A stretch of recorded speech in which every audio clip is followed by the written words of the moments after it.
Well, my next guest is starring in one of my all-time favourites. It happens to be hers as well. It's the musical The Sound of Music. It's received critical acclaim in Sydney and Brisbane, wherever it's played. It's arriving in Melbourne on the 13th of May. It'll be at the Regent Theatre, a fabulous space to have such a production. My guest is from Geelong. She first performed as a violinist, would you believe, and took to the stage and totally enjoys what she's doing. She stars as Maria. No small part when you look at The Sound of Music. It's on television at least once a year. I think nearly every one of us listening in today would own a copy of The Sound of Music, but it's nothing quite like seeing the stage show. Amy Lehpamer stars as Maria, and she's online to have a chat to us right now about that and some other things too, I trust. Maria, hello to you. Hello. How are you? Well, I'll use your real name, Amy. How are you, Amy? I'm very well, thank you. Lovely to talk to you. You're a local girl from Geelong. That's even better for us, isn't it? You're coming back home to perform. Yes, I can't wait. I'm really looking forward to it. You've had a wonderful season around the country. I've got to say at the start of this interview that special little segment you did on the train going to Brisbane was just sensational. So you get up there and there's a carriage full of people. And if my listeners haven't seen it, they've got to go on YouTube and have a look. You're there with a carriage full of people. These kids are all around the carriage. You stand up and you start to sing. And then the kids join in. And there's people with cameras all over the place. You've got Asian people there who are visitors, obviously, taking photos of you. It's marvellous. How did you do it? Well, it was just, one of those things that our people, came to me and said, we think we'll, do a little performance on the train, a bit of an impromptu thing. And I have to admit, I was pretty hesitant at first. You never know how these things are going to go. Well, it was a cappella, wasn't it? There was no music there. Yeah, absolutely. So, there's a funny little problem of logistics and jumping up out of your seat and on a moving train and all that kind of stuff. Yes. So there are a few discussions about risk management and all of that kind of thing.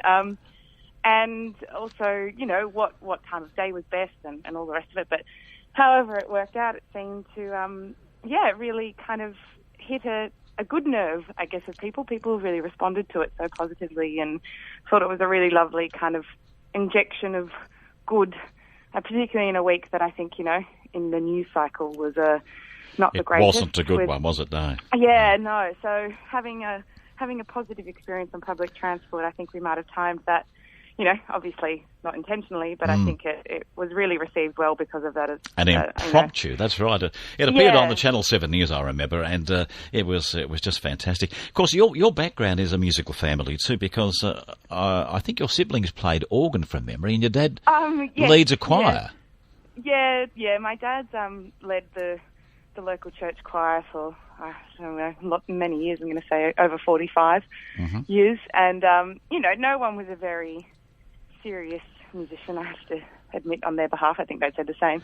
Everyone, sort of dabbled, and we were never our music listening at the house was always very mainstream, all the good stuff, the Beatles and Paul Simon and the rest of it, but a lot of the Eagles and whatnot, nothing too unusual. And I came along and decided I wanted to play violin, and that threw a bit of a spanner in the works because no one had really encountered that kind of, the serious world of violin playing. It's a little bit different sometimes. But you were 4 at that stage when your parents knocked you back, and then at the age of 6 they let you learn. Was that right? Yeah. Yeah, no, I was pretty demanding, but they thought it was a phase, so they sent me off to distract me with other things. But I was pretty, I was vigilant in my request, and so they granted it, and it seemed to, it was that thing I kind of knew that I had to do it, or otherwise I'd spent so many years begging for it, and if I gave it up within a week, I knew they'd be really disappointed, so I had to make it stick. Well, of course, that was your musical background, I suppose, in many, many respects, but it wasn't to be your career. In your 20s, you decided then to take singing really seriously. Yeah, I did. It was sort of a big decision, but it wasn't at the same time. I from sort of high school time, I started doing the school musical, and I really just loved it and put all my energy into that, and played violin all the way through as well, very seriously. But violin was it sort of felt like it was part of the package, whereas the singing part felt like something that I had to kind of go out and work a bit harder at, and I just loved the idea of making characters and being on stage, and the kind of unpredictability of that, and the fact that you're sort of allowed an unpredictability. I think in classical music, as much as it is an extraordinary attainment to have that skill level and that focus, the focus seems to be so much on creating a near perfect performance, and the parameters are all very in line, you know, with I know history and all sorts of things. There's a kind of sense of, you know, recreating something or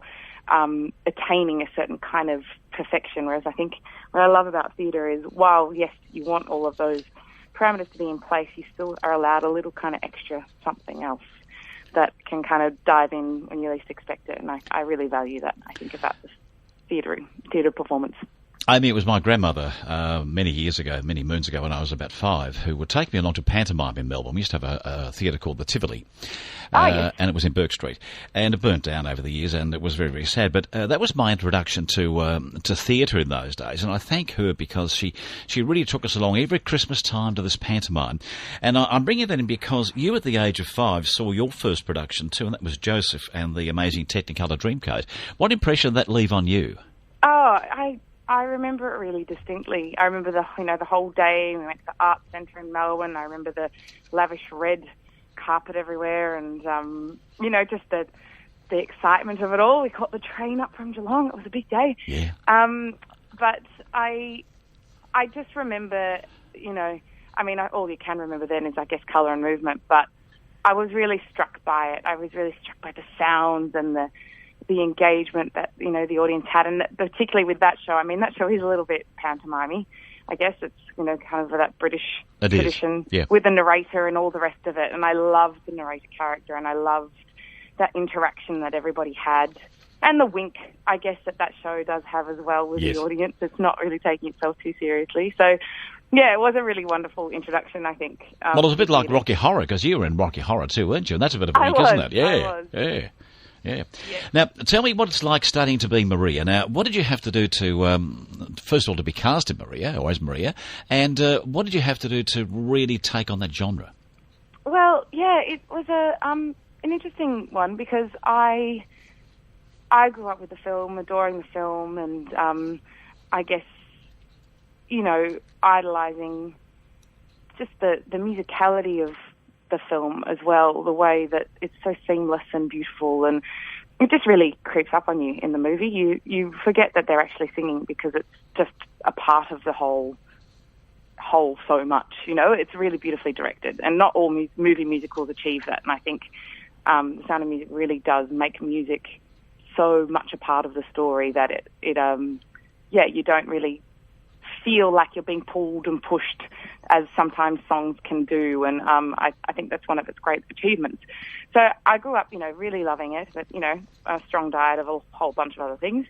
And once I've gone to musical theatre professionally, my voice type has kind of seen me go more into the rock musical genre, I guess, more than anything else, more than kind of legitimate theatre. So knowing that I really wanted to play the part of Maria, and it's sort of one of those life-held ambitions, I sort of started, you hear whispers on the horizon that shows are coming, and you can choose to ignore them or not and wait for the casting brief to come out, but sometimes when the casting briefs come out, you've only got a couple of weeks. So I sort of thought I'd take the whisper a bit seriously, and I started to have singing lessons that kind of put my voice more on the track of Rodgers and Hammerstein sound rather than a more modern sound, and thankfully, my voice was very receptive to it. So I've had a really great time kind of making that adjustment. And I had put in a lot of preparation. So by the time the auditions came out, I was pretty confident, at least, that I had a sense of where my voice was. So I didn't have to worry about that part. And then it kind of came down to the character. And on the audition brief, they were very good about saying, Maria is a young woman who climbs a tree and scrapes her knee. So there was a real sense of kind of going back to that idea of not necessarily it's almost a myth now of Julie Andrews and her composure and grace. And I mean, she's terrific in the film. And but I think because of all of her film roles accumulated in our minds, we kind of assume that she's always very together, and she's always, you know, beautifully presented, and she has a, you know, beautifully presented sound, and it's all kind of part of a package of composure, which I think does disservice to her performance in the film, because I actually think she's really quite wonderful and silly. But I think there is that kind of sense that sometimes you play the leading lady, so you play it, you know, you're very well kempt and you're very composed and all that kind of thing. But Maria, in fact, you know, that's a great song, How Do You Solve a Problem Like Maria, does lend itself to the fact that Maria is a bit of a mess, and she's a bit silly, and she's young, and she speaks before she thinks, and all that kind of stuff. Yeah, and that was sort of a hint in the auditioning that that's what they wanted, and thankfully that's what I do best. I'm a bit of a goof. So I kind of knew that what I needed to convey would be kind of a sense of spontaneity, a sense of youth, and joy as well. Joy was sort of the thing that I took with me the whole way through, because I thought she is, in every respect, joyful. You know, she takes every interaction, no matter if it's giving her news that she has to leave the convent or anything, she tries to make the best of it, and she has that real positivity about her. So I knew that had to come through, and you don't want it to be saccharine, but it is a very pervasive character point in her. So yeah, all those things considered, I tried to put that all on board, and it worked. So that's good.